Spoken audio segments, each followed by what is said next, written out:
my name's Mia Olivieri and welcome to my new channel. This is the first video for me. I have never done this before. I've just come to like a perfect opportunity in my life where I can do a bit of true crime. That's what I am obsessed with. I watch so many YouTubers and true crimes, so many documentaries, and I always thought if I was going to do something on YouTube, I'd like to do true crime and some other different things, but definitely true crime. Have I said true crime enough? Take a shot for every time I say true crime. Anyways, before we get into like, the more deeper sort of stuff, I just wanted to obviously introduce myself. As you can obviously tell, I'm a Aussie mate. I'm just from this small little town called Nowra, and this true crime that actually happened, it's only an hour away from where I live. So I thought if I was going to do a true crime, it would definitely be, this would be my first one that I was going to do. Yeah, I hope you really like this. If you do, obviously like, subscribe, keep following, that'd be great. I'll put like my Instagram, even though I've got like no followers or anything because I'm just starting off. But yeah, we'll see how it all goes. Hopefully you like it, and let's get into it. And I just want to do like a little disclaimer before we start. Obviously, this is just something that I'm doing for fun. I don't want to like offend anybody, and I'm going to be as respectful as possible during all of these true crimes. It's purely just to entertain people and take their mind off other things. So I really hope you enjoy these videos. Anyways, let's get into it.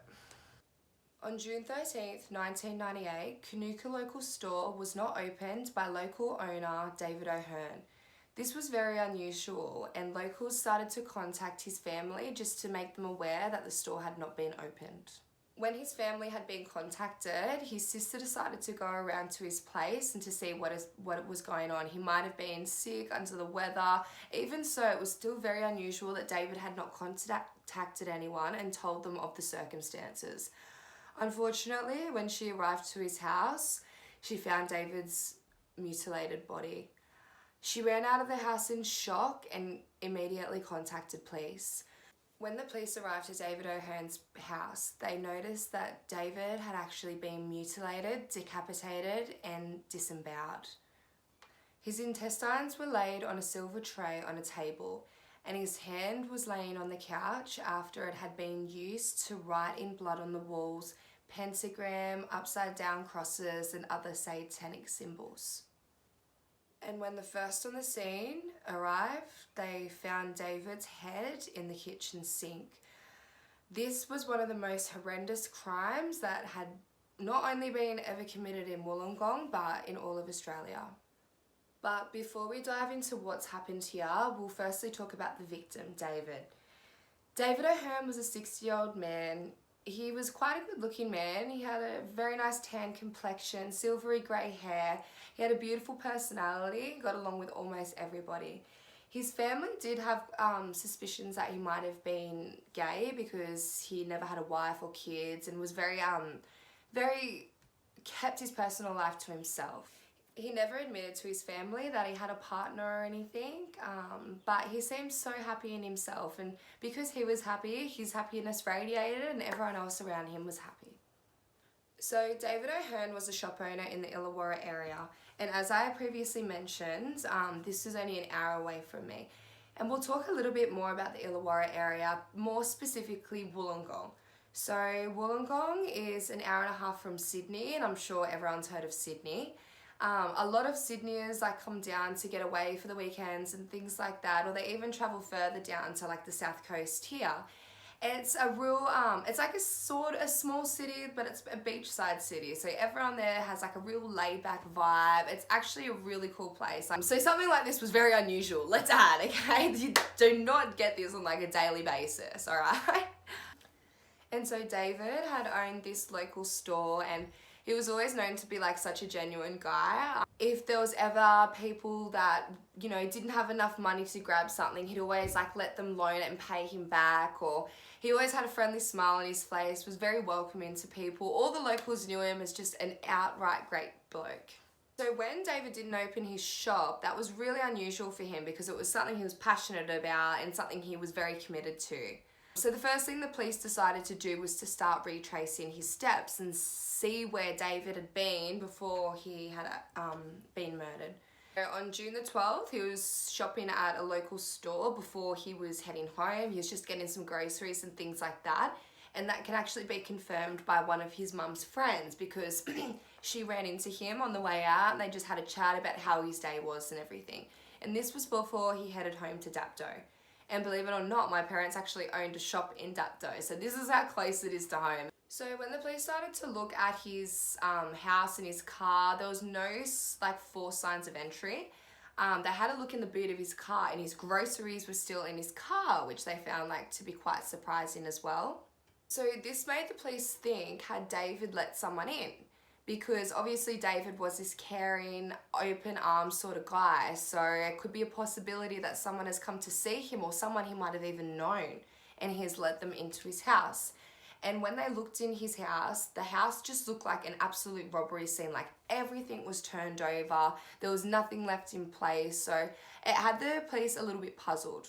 The weirdest part about this is that nothing seemed to be missing, but the technicians, they bagged 4 knives, a corkscrew, a small saw razor, which was in close proximity to the body, and there was also like similar knives and tools in the kitchen as well, so they took those with them to test for evidence. Next to David's decapitated head in the sink, they found some black fingerless gloves, so they took them to examine as well. These gloves actually did belong to David, but they did want to test them to see if there was any sort of DNA for someone else or fingerprints, all that sort of jazz. What they had indicated is that David had actually died from blunt force trauma to his head.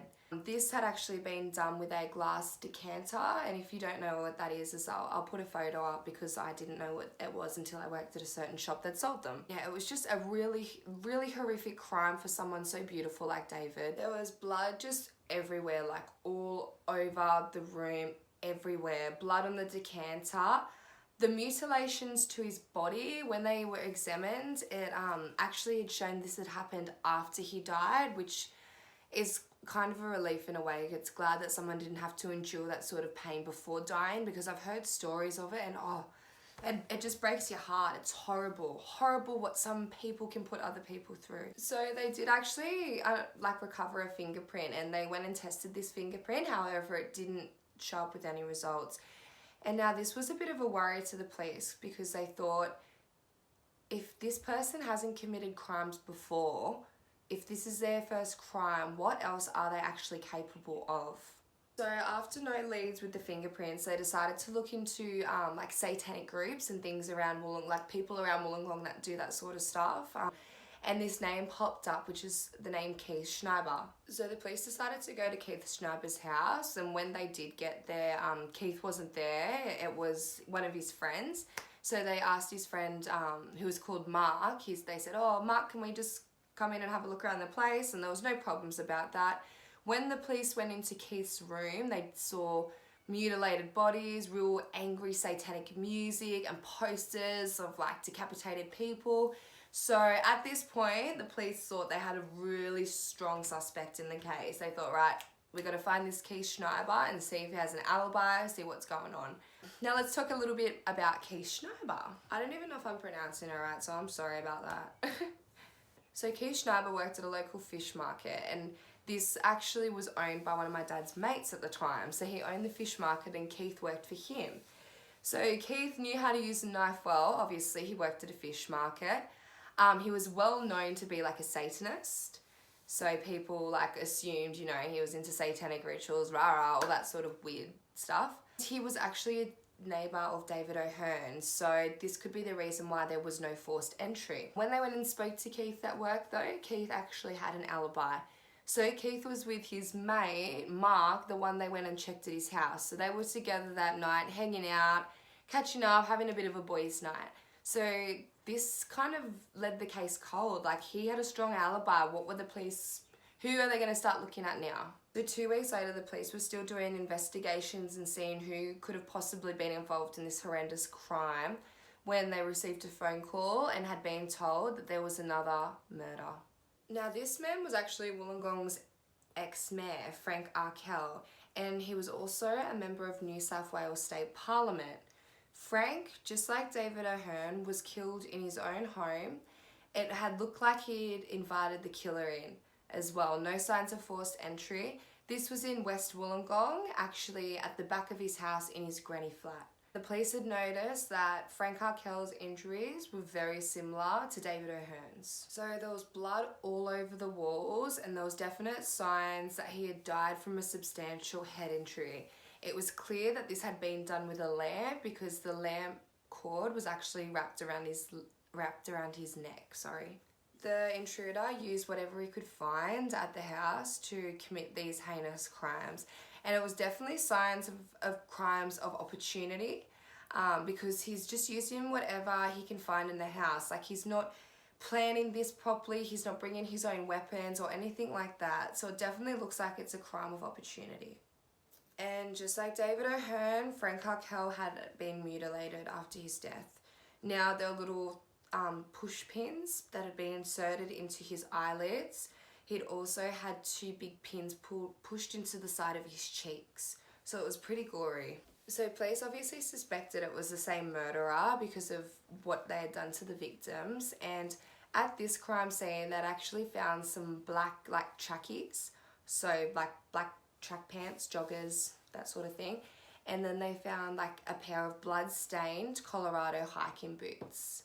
And I'll put a photo of them in because I think they're quite, I don't know if they're common or not common. See what you think. So Frank was known to wear business suits and very professional attire, not track pants and things like that. And the track pants had also been turned inside out, so it was clear that someone was in a hurry to get out of the boots and the track pants. When they looked in Frank Arkell's closet as well, they'd noticed that there were some clothes missing. So it was clear that they were the intruder's boots and the intruder's pants. So they found another fingerprint on one of a lunchbox at the scene, and they took this back to the labs for testing to test against the fingerprint they found at David O'Hearn's crime scene. Now, they couldn't confirm whether this was 100% match or not, and when they put this fingerprint into the database as well, it came up with no one. So once again, they were just kind of left in the cold with the fingerprint situation. Their next options were to look into these hiking boots and see if they can get the serial code of the boots and contact the manufacturer and see where these boots are sold. And that's what they did. There was only one store in Wollongong that sold them, and when they went to the store, they had 6 different credit card slips from the payments. So what they did is went to each of these people's house or work or contacted them and asked them if they could have a look at their Colorado hiking boots.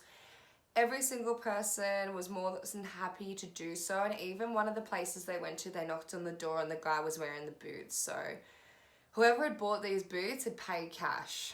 So the next step that the police decided to do was look into Frank Arkell's history.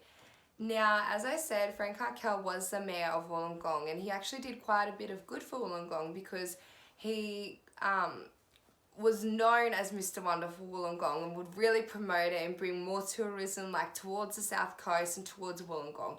So he was really good in that aspect, in promoting the area immensely. But 6 months before he died, it was actually acquired by the police because he had several charges against sexual assault on men and younger sort of men, teenage boys as well. Now, Frank Arkell was told of drugging these boys or men and then obviously having his way and doing all these horrible things to them. And it was really shocking because once a few of the victims came out, it just more and more people started to come forward with it. He was charged, and yeah, so he was no longer Mr. Wonderful Wollongong, was he?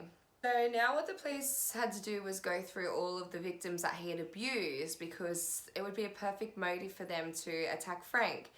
One by one, they went through each victim, and although all of them had wanted to inflict pain on Frank or hated him for what he had done to them, not one of them came forward, and all of them had alibis, so all of them were innocent.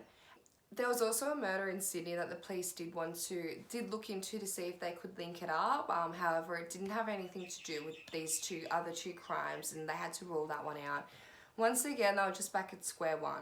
So now the police went for a public appeal, and they just appealed to the public and said, if anyone knows of anything, can you please come forward and let us know? And they actually did have some luck with this. So a gentleman did come forward and said that he saw he thinks a red car near Frank Arkell's place the night of the murder. And the police asked if they could like put him under hypnosis and see if there was anything more that he could get, like detail wise. And believe it or not, the witness actually said that the car was a red Nissan Skyline and like sketched out the face of the person who was driving it. And when he woke up and looked at the sketch, he said, yeah, it's probably 75% similar to what he was picturing in his head. So it's pretty spot on. On Sunday, the 4th of August, it had been about a week after looking into this red Nissan Skyline. The police had still not gotten anywhere. Police did find a red Nissan Skyline on Mount Ousili, which is a mountain in Wollongong. It had been burnt out. They did test it for evidence and things like that. However, once again, nothing came out of this. The police then turned back to the media and asked if they could post photos of the Colorado hiking boots and the black track pants to see if anyone could come forward with any sort of information. And once again, they did have some success with this. A woman did call up and say that her ex-boyfriend actually used to wear pants exactly like that and boots exactly like that as well, and he really liked them. So one day, like when he came home and he wasn't wearing them, she asked like, where are your boots and your track pants? And he got a bit irritable and got a bit angry towards her, which she found quite unusual. So when she saw this on the telly, she thought, okay, I better report this. She also told the police that her ex-boyfriend had been following the stories very closely on the news. Okay, so let's talk about who this mystery man is. This guy is Mark Van Crevel. Now, Mark Van Crevel had previously worked in Sydney, but now lived in Wollongong. He was unemployed. He also had recently just changed his name from Mark Van Crevel to Mark Valera via the Depol. So this is actually $150. It's not cheap, like not many people do it. So the police thought that is quite weird, and they thought this could be like a few red flags here. Especially for someone who's unemployed, you wouldn't usually do that. So the police decided to keep a good surveillance on Valera, and one day they saw Valera going to hang out with a group of his friends, and surprise, surprise, who was one of Mark Valera's good friends? Keith Schneiber. And then this is when the penny dropped for the police. They had realised when they went to Keith Schneiber's place to look inside, it was actually Mark Valera who had let them in. And then when they had the alibi placed for Keith Schneiber saying he was hanging out with his mates, it was from Mark Valera. What the police did is they looked for that alibi that Mark Valera had written and been put into a plastic sleeve and filed away. They got the sleeve out, they opened it up, had a look, and they found a fingerprint. What they did then is took this fingerprint and sent it away for DNA testing to see if it matched any of the other prints they'd previously found. And surprise, surprise, guess what? They found a match. What they ended up doing is they needed a little bit more evidence, so they kept some more surveillance on Valera, and one day he was drinking a can of like soft drink, so soda, whatever, and he threw it in the bin. Coppers ran up, got it out of the bin, and they took it back and tested it, which also matched this fingerprint to the alibi and the fingerprints to the murder scene. So they have pretty strong evidence that it could be Mark Valera. And meanwhile, while the police were getting all their evidence and everything ready to arrest Mark, he had actually confessed to the murder. However, he had not confessed to the police, he had confessed to his Taekwondo instructor called Rodney. Now, Rodney thought that this was really strange of Mark because Mark seemed like a really decent young sort of kid. Like, he wasn't too bad. I think he was in his early 20s, Mark Valera. He'd been training with him for a while, and he seemed very like self-disciplined, very like eager to learn, and a good student. So he was a little bit hesitant, but obviously when someone's telling you this sort of thing, you're not going to take it lightly, and he wanted to get Mark out of the dojo and away from the rest of his students. And he wanted to be sure that like Mark was 100% serious. Like, he'd had this kid train with him for a couple of years at the dojo, and he seemed alright, so he just wanted to like make sure 100% that Mark had actually committed these crimes. So they did go to the local, like the cafe that was only a few blocks away from the police station, and they sat down, and Mark was like explain everything that had happened in like extreme detail, so Rodney knew that he wasn't lying. Now Rodney thought, how am I going to get this kid to the police station? And what he actually did was he used his like master authority, like in Taekwondo, over Mark and said, you know, this is the right thing, you have to do this. Mark agreed, he reluctantly agreed. He asked if they could go back to his house so he could give Rodney, his instructor, some weapons before he turned himself in. And Rodney said yes. Now, I don't know about you, but if someone just confessed to murder like that to me, I would not let them do that. But anyway, so they did it. Mark was just like being a little bit antagonizing. Nothing ended up going wrong, but it was just weird that he let him do that. And he put him in the boot of Rodney's car. I don't know. Some people will tell you. He was brave. Rodney probably knew he had those skills to fight back anyway. I don't know. Anyways, they got down to the police station and Rodney got Mark to go in. And at first, Mark was very reluctant to say anything until Rodney kind of like pushed him forward to say more. And then this is when Mark confessed to David O'Hearn's murder and Frank Arkell's murder. When Valero was asked why he did it, why he killed David O'Hearn, he had said that he wasn't sure. He didn't know, he had a bad day and he just felt like killing someone. So I think that is really sad that David O'Hearn was just an innocent victim. He had done nothing wrong to provoke this attack. And it's just so sad for his family as well to know that this psychopath just had a bad day and decided it was appropriate to kill someone. It's absolutely disgusting and I'm glad he's locked away. So let's talk about what happened the night that David O'Hearn was murdered. So Mark went to David's house at 6 p.m. on the 12th of June and knocked on his door and David O'Hearn answered. Mark asked if he could use his phone or if he could stay there the night because he had nowhere to stay and needed some assistance. David O'Hearn welcomed him in, gave him a cup of orange juice and said, I'm sorry you can't stay here, like I don't have enough space for you. However, let me call around local shelters and see if we can organise somewhere for you to stay. So even in his last like half an hour of life, David was still such a giving, beautiful man. Like, yeah, it just blows me out. Then Mark decided this is when he was going to kill David. He grabbed the decanter, as he described it, the fancy glass bottle, and this is when he smashed David O'Hearn over the head. After this is when he went to the kitchen to grab the knives and other tools to begin mutilating David's body. He told them about a hammer and hacksaw that had been in the cupboard above the fridge, and he said this is what he had used to cut off David O'Hearn's head, and then he proceeded to cut off his hand, and that's when he used the hand and dipped the finger into the blood and wrote all that writing on the wall. He believes he spent over 2 hours with O'Hearn's body just admiring his so-called work and just continuing to do really messed up things to like David's deceased body. After washing the blood off his hands, he decided to go to his girlfriend's house. He had a shower, freshened up. He said he ended up having a really good night, had a couple of bongs, had a drink, and just ended up passing out. Like, you have to be some sort of sick to do such a heinous crime, then come home and feel good. Like, you have to be some sort of sick. I'm sorry, but yes, you have to be sick. When the police interrogated him, he said he wasn't a Satanist, but he loved Satanic music and was like really inspired by it. And him and his friend Keith would talk together about how they disembowel and dissect bodies. It was just really messed up. So when it came to Arkell, Mark didn't know him either. He only knew that he was a pedophile, like pretty much like the rest of Australia. But he used to like call up Frank Arkell and like say like antagonizing things and call him like a pedophile, a predator, all these things.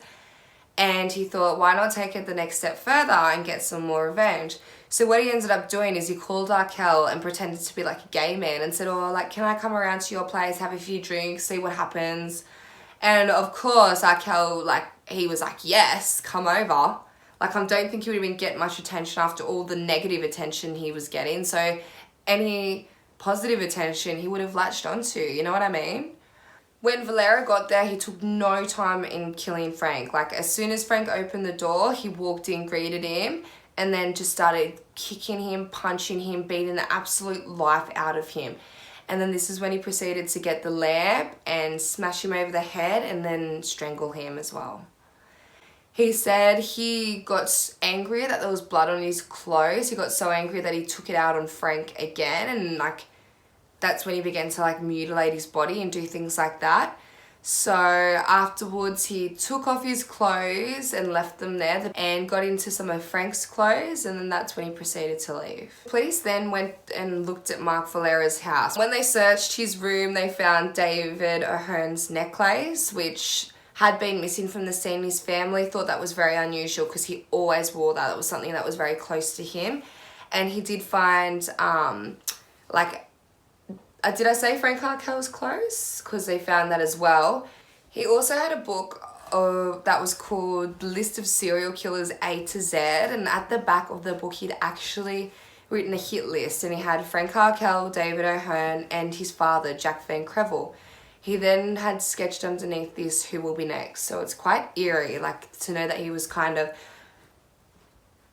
premeditating them in a way. So now Valera was going to have his first like sighting with the public because he was getting moved, probably from like the courthouse to a jail or jail to a courthouse, I don't know. They all wanted a glimpse of the Wollongong butcher, and when they saw him, he was just smiling, carrying on, being very like proud of himself. All he said is he looked into the cameras and said, "Hello, Sensei," which was, he was saying hello to his Taekwondo master, Rodney. So I think that is so creepy as well. So when it came to the court hearing and trial, Valera had actually said that the reason that he had done these murders is because he himself had actually been sexually abused by his father.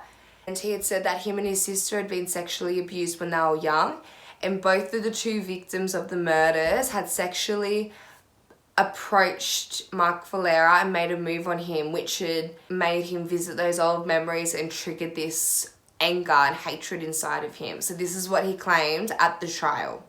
He told the court that O'Hearn pulled down his pants and offered like some sexual interaction, and he also said that O'Hearn put on like a pornographic movie. These were both quickly ruled out because there was blood splatter on the back of David O'Hearn's pants, which indicated that he had been attacked when his pants were up still. And when they looked in his DVD player, they did find a movie, but it wasn't a pornographic movie. It was a movie of Queen Elizabeth II. So Mark was just digging a deeper and deeper hole. So under cross-examination, the jury did not believe what Mark was saying about the sexual abuse. His father, Jack Van Crevel, did take the stand and said whilst he was a very stern father, he would not ever sexually abuse either of his children. Mark Van Crevel, or Mark Valera, was sentenced to 2 life sentences.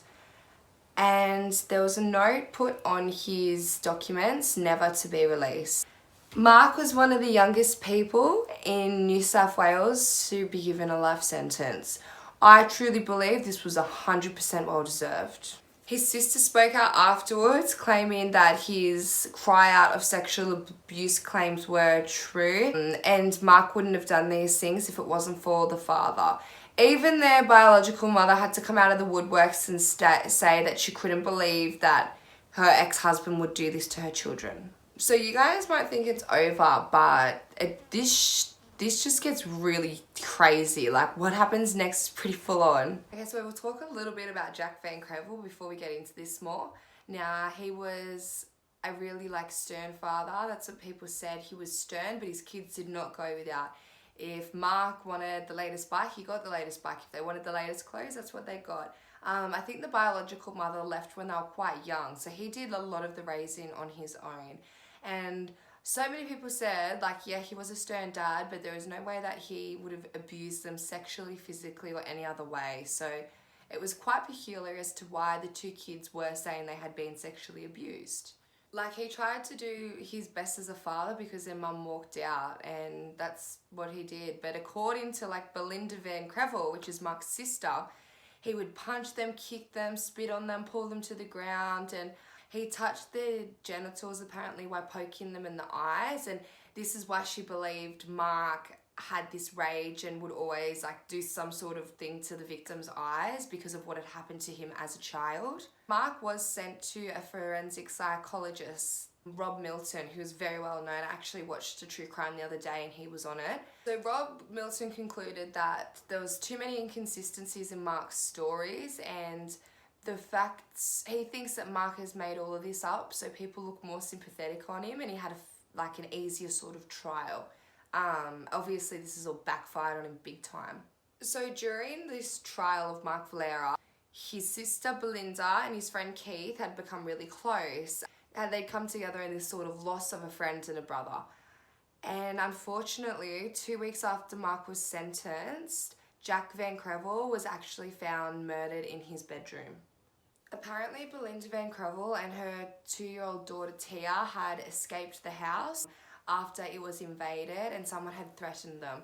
Unfortunately, Jack Van Crevel was unable to escape and had been brutally murdered.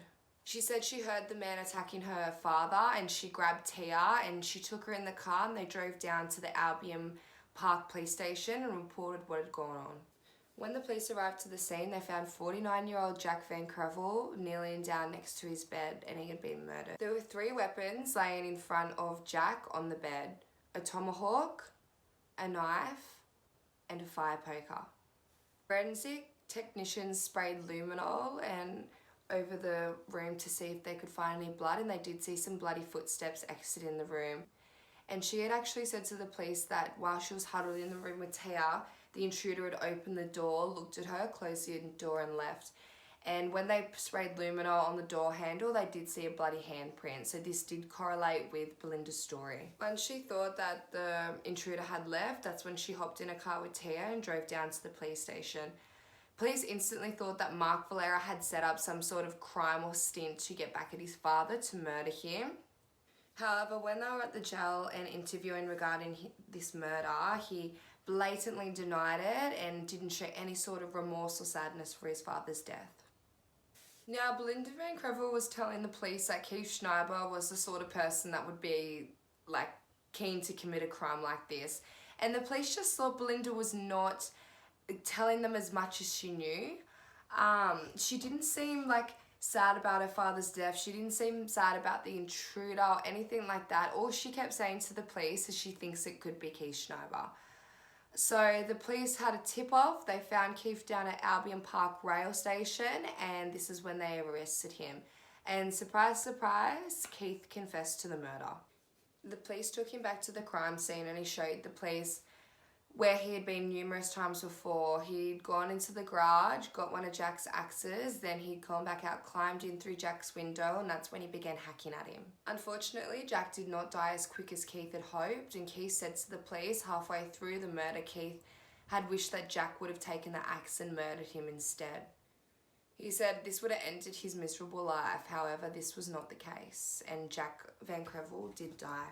Keith then said he went down to the kitchen, grabbed the knives and went upstairs and finished off the job. He did not deny that since Mark's arrest, him and Belinda had been very close. And he also said that little 2-year-old Tia, Belinda's daughter, had been saying strange things about Jack, which had infuriated him even more. Keith also knew that Belinda wanted Jack Van Crevel done in.